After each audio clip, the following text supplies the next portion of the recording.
ऐसा प्रतीत होता है कि देवताओं ने बहुत दुर्दशा की है तुम्हारे अरुणासुर।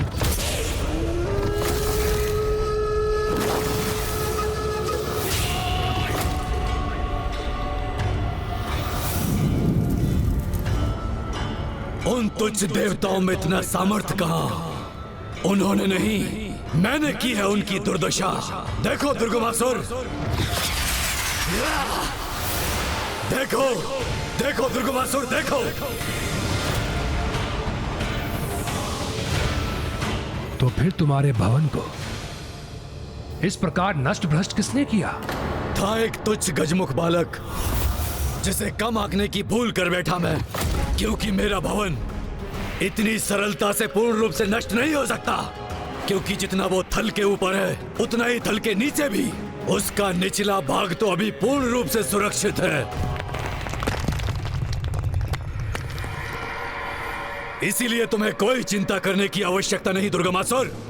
उचित कह रहे हो तुम अरुणासुर। चिंता करने की आवश्यकता मुझे नहीं, अपितु तुम्हें है, क्योंकि तामसिक माता के अनुसार वो गजमुख बालक तुम्हारे मृत्यु का भेद ज्ञात चुका है। असंभव!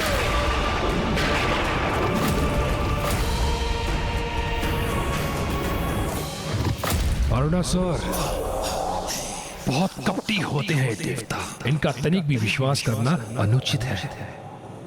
असुरों का भेद ज्ञात करने के लिए कैसी भी कपट योजना की रचना कर सकते हैं और इसके लिए कुछ भी कर सकते हैं।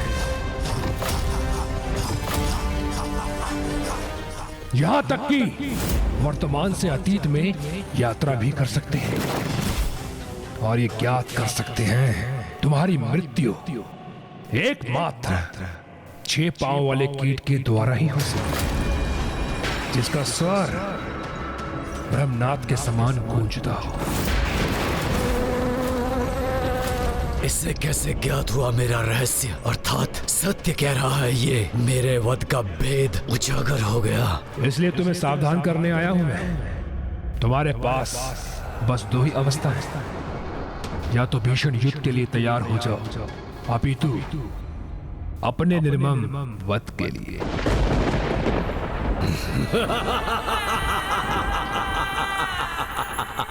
दुर्गमासुर, क्या प्रतीत होता है तुम्हें? ऐसा वरदान क्यों मांगा मैंने ब्रह्मदेव से? इतना विशालकाय शक्तिशाली असुर होकर भी अपने वध के कारण स्वरूप एक तुच्छ और साधारण सी कीट का चुनाव क्यों किया मैंने?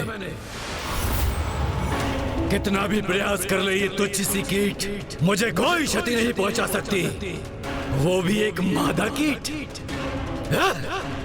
जिसके लिए उड़ान भरना भी कठिन है। वो मुझे क्या क्षति पहुंचाएगी? यदि वो मुझ तक पहुंच भी गई तो मुझे अपने गुंजन से अपने आगमन की सूचना दे देगी।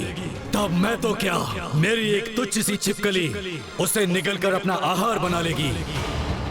इसलिए मुझे तुच्छ सी कीट से भयभीत करने का प्रयास मत करो, चले जाओ यहाँ से। उचित है, तुम्हारी जैसी इच्छा, किंतु तुम्हें एक अंतिम सुझाव देना चाहूंगा।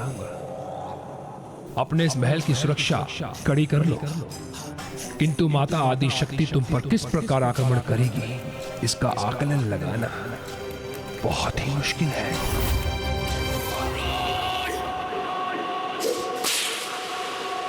किंतु माता आदि शक्ति तुम पर किस प्रकार आक्रमण करेगी, किंतु माता आदि शक्ति तुम पर किस प्रकार आक्रमण करेगी बहुत ही इसका आकलन लगाना बहुत ही मुश्किल है। एक तुच्छ सी मादा कीट असुर महावीर अरुणासुर का कुछ नहीं बिगाड़ सकती।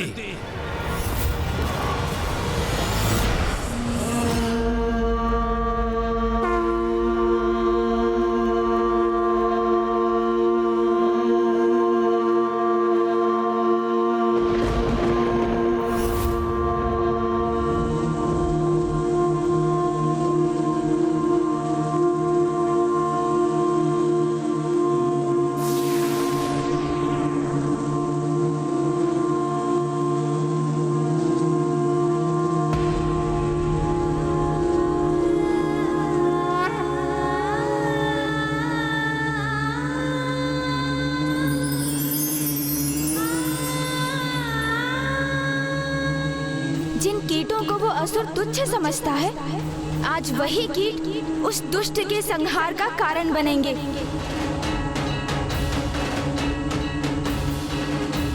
एक आंधी का रूप लेकर जाएंगे वहां और इस ब्रह्मांड से उस दुष्ट का अस्तित्व ही मिटा देंगे।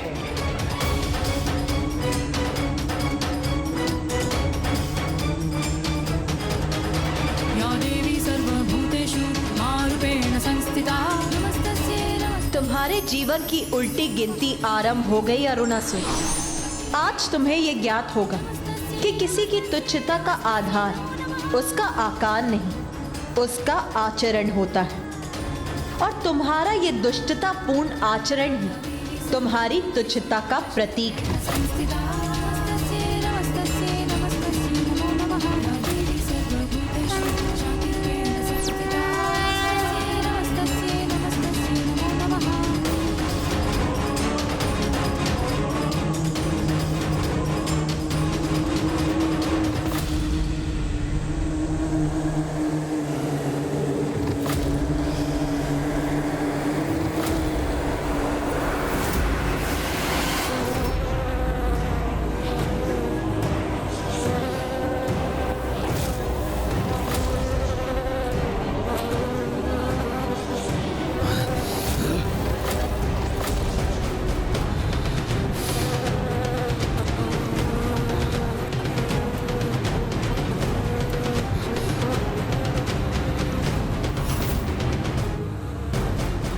जब कोई कीट यहाँ पर है ही नहीं, तो उनसे उत्पन्न ये ध्वनि कहाँ से आ रही है?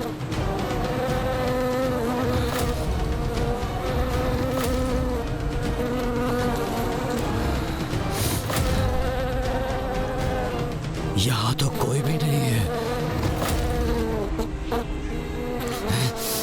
बड़ी विचित्र बात है, कहीं ये ध्वनि मेरे कर्ण से तो उत्पन्न नहीं हो रही।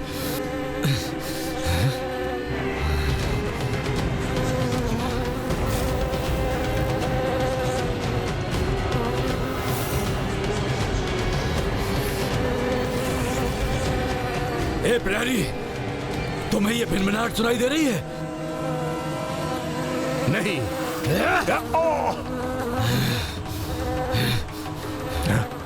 तुम्हें सुनाई दे रहा है कुछ? नहीं। ए तुच्छ प्रहरियों, क्या कुछ श्रवण करने की शक्ति नहीं है तुम्हें? ये भिनभिनाहट जैसे असंख्य कीट एक साथ ध्वनि उत्पन्न कर रहे हैं, ये क्यों नहीं सुनाई दे रहा है तुम्हें?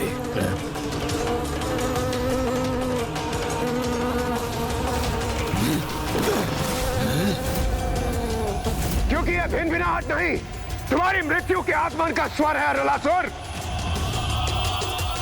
अब जितनी भी श्वास शेष है तुम्हारे जीवन में, उसका आनंद ले लो तुम। शांत हो जाओ, शांत हो जाओ तुम कीट के समान तुच्छ देवता, मेरे समक्ष भिनभिनाने योग्य नहीं। हमें तो तुम शांत करा भी लोगे अरुणासुर, किंतु अपने काल की इस ध्वनि को शांत कैसे कराओगे तुम? बस बहुत हो चुका, शांत हो जाओ तुम, अन्यथा निगल जाऊंगा तुम्हें। और स्मरण रखो, मेरी मृत्यु असंभव है, क्योंकि एकमात्र ब्रह्मनाथ का स्वर उत्पन्न करने वाली ब्रह्मणी ही मेरा वध कर सकती है। किंतु विडंबना तो यह है, ऐसी कोई तुच्छ ब्रह्मणी मेरे निकट आए, इससे पूर्व मेरे तुच्छ छिपकली सैनिक के उदर में समा जाती है। भ्रमर मात्र मेरे तुच्छ सैनिकों का आहार बन सकते हैं, मेरी मृत्यु का नहीं। और वैसे भी मैंने अपनी भवन की सुरक्षा इतनी कड़ी कर दी है कि यहाँ प्रवेश अथवा बाहर जाना दोनों ही असंभव है। और हाँ, यदि कोई कीट सेना यहाँ पर आ भी गई, तो मेरे असंख्य सैनिक उन कीट पतंगों को निगलकर उन्हें नष्ट कर देंगे।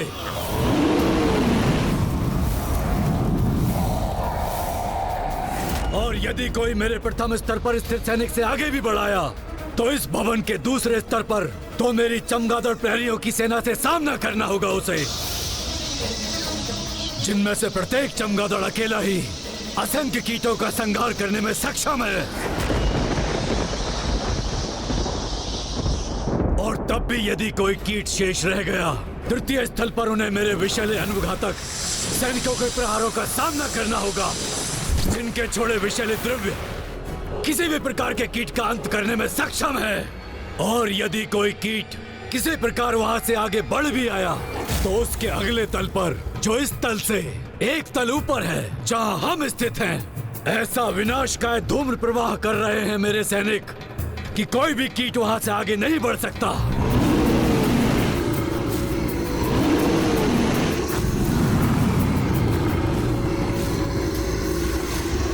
अब कहो, मेरी इतनी कड़ी सुरक्षा को भेद कर कैसे कोई तुच्छ कीट मेरा वध करने मुझ तक पहुंच सकेगा? और यदि किसी प्रकार वो मुझ तक पहुंच भी गया तो मैं उसे अपनी जीवा के एक ही बार से निगल कर उसे अपना आहार बना लूंगा और अंत करूंगा उसका।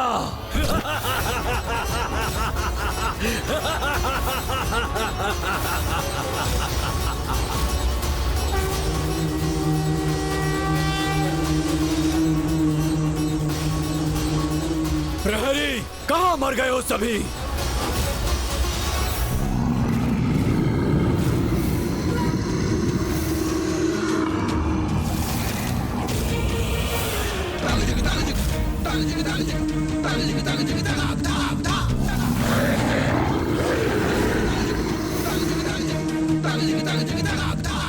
इसीलिए तुच्छ देवताओं, यदि किसी कीट ने भी मेरे सुरक्षा घेरे को पार करने का दुस्साहस किया तो उसका अंत निश्चित है। इसीलिए मैं प्रतीक्षा कर रहा हूँ कि कब तुम्हारी देवी आदि शक्ति तुम्हारी रक्षा के लिए आए और मेरे सुरक्षा जाल के मकर जाल में उलझ कर रह जाए।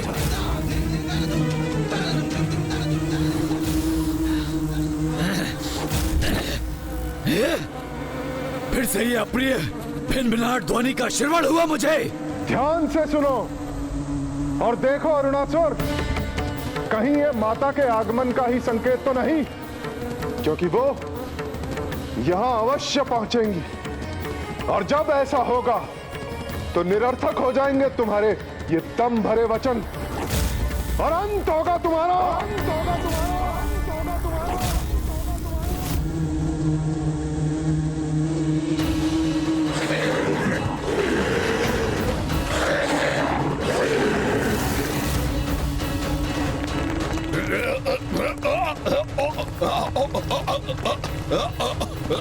अरे ये भूकंपन कैसे उत्पन्न हुआ? यहाँ हमारे पांव के नीचे का स्थल विभक्त कैसे हो रहा है? क्या हो रहा है ये?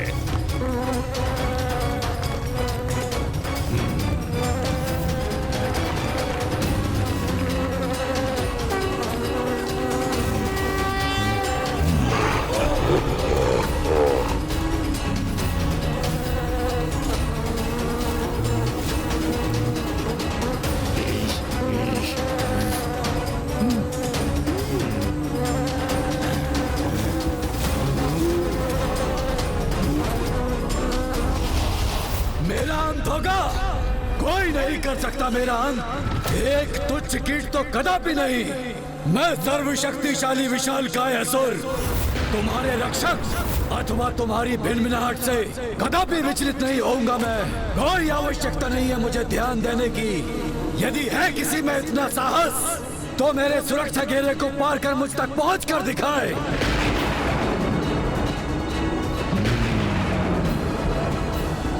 आक्रमण, नष्ट कर दो इन्हें। असुर महानायक अरुणासुर की जय। असुर महानायक अरुणासुर की जय। असुर सैनिकों, भस्म कर दो इन्हें। और अगर फिर भी कोई कीट शेष रह जाए तो उसे जीवित निगल जाओ।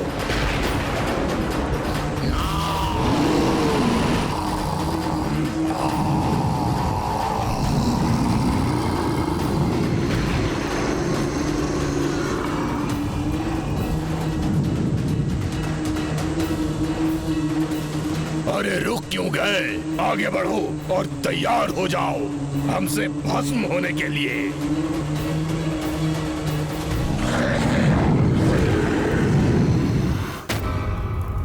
माता, मेरे दो महाशत्रुओं दुष्ट असुर अरुणासुर और आपकी प्रिय देवी आदि शक्ति का परस्पर युद्ध होने जा रहा है और आज इन दोनों में से किसी एक का इस युद्ध में अंत तो निश्चित है।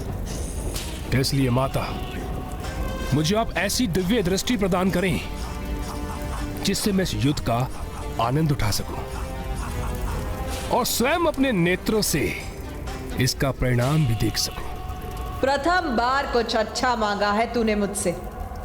मैं तो चाहती हूँ कि तू स्वयं अपने नेत्रों से वो भयंकर दृश्य देख ले, जिससे तुझे ज्ञात हो जाए कि भविष्य में कैसी दुर्दशा होने वाली है तेरी।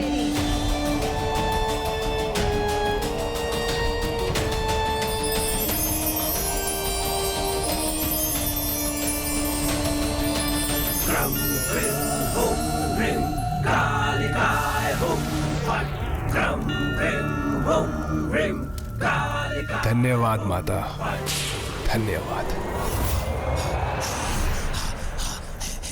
माता। किंतु स्मरण रहे, मेरी कोई भी दुर्दशा नहीं कर सकता।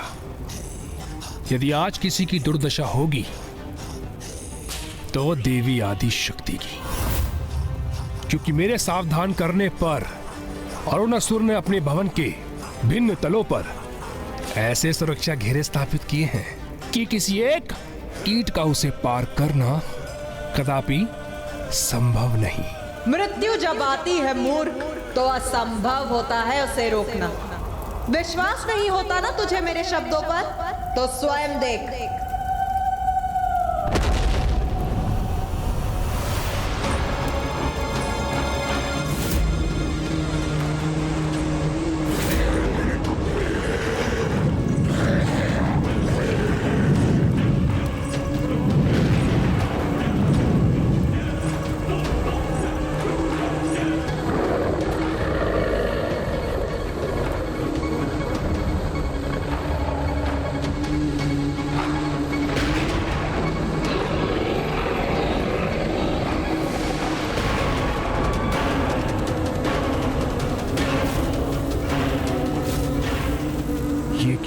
ऐसा प्रतीत हो रहा है जैसे वो भ्रमरी और उसकी भ्रमित सेना अरुणासुर के असुरों पर भारी पड़ रही हो।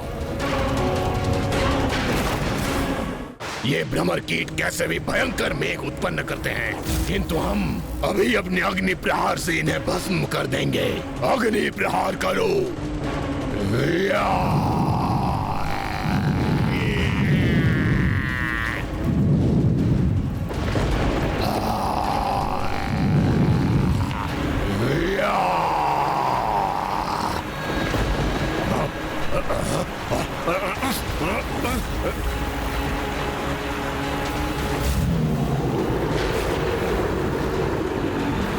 ये वर्षा हमारी अग्नि को शांत कर रही है। हम अग्नि प्रहार करने में असमर्थ हो गए हैं। अब क्या करें हम?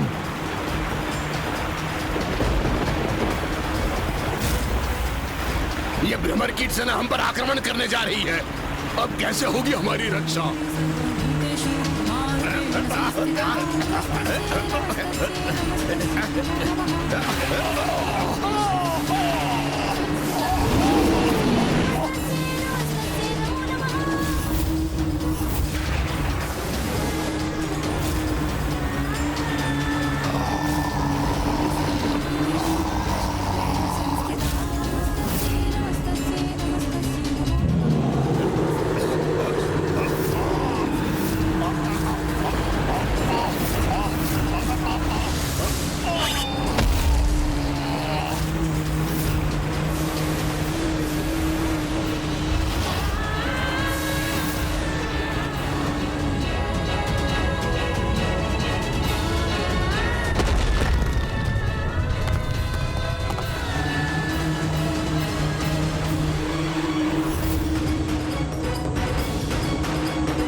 ये अरुणासुर कर क्या रहा है? अपने सैनिकों का नेतृत्व स्वयं करने क्यों नहीं आ रहा है? माताओं, अब तो माँ ने भ्रमरी रूप धारण कर लिया है और अब तक तो उन्होंने अरुणासुर पर आक्रमण भी कर दिया होगा, किंतु पिताश्री अपने वास्तविक रूप में क्यों नहीं लौट रहे हैं? कदाचित जब तक माता के माता भ्रमरी रूप का उद्देश्य पूर्ण नहीं होता, महादेव भी अपने इसी रूप में रहेंगे। जब तक महादेव अपने मौलिक रूप में नहीं लौटेंगे, तब तक ब्रह्मदेव और स्वामी श्री हरि नारायण भी इन्हीं रूपों में रहेंगे। किंतु हमें इसके लिए तो इस युद्ध के अंत की प्रतीक्षा करनी होगी। मुझे एक बात की चिंता है कि उस दुष्ट असुर ने स्वयं को सुरक्षित रखने के लिए कुछ तो उपाय किया होगा।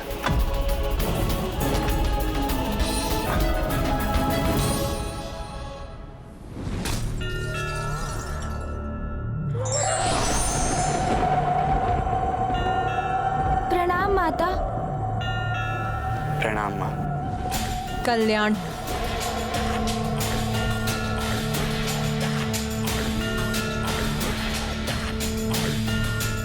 अपने भवन के भिन्न तलों में अपनी सुरक्षा हेतु भांति भांति के सुरक्षा घेरे स्थापित किए हैं उस असुर ने।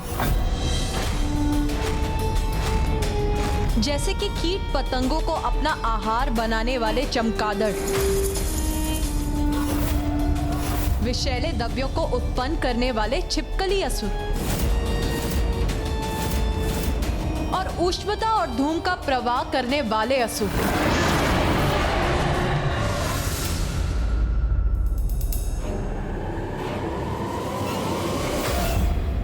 कुछ करने की कोई आवश्यकता नहीं मुझे, सर्वशक्तिशाली अरुणासुर को। अरे जब तुम तुच्छ देवताओं में से मेरे समक्ष कोई नहीं टिक सका, और वो त्रिदेव जो मेरे आतंक से अपने अपने लोक को छोड़कर भाग खड़े हुए, तो तुम्हारी देवी आदि शक्ति एक तुच्छ नारी वो क्या क्षति पहुंचा सकती है मुझे?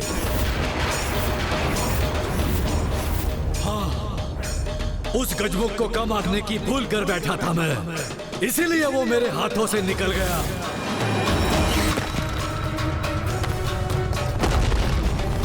किंतु वो पुनः मेरे समक्ष आया तो कदापि शेष नहीं रहेगा वो।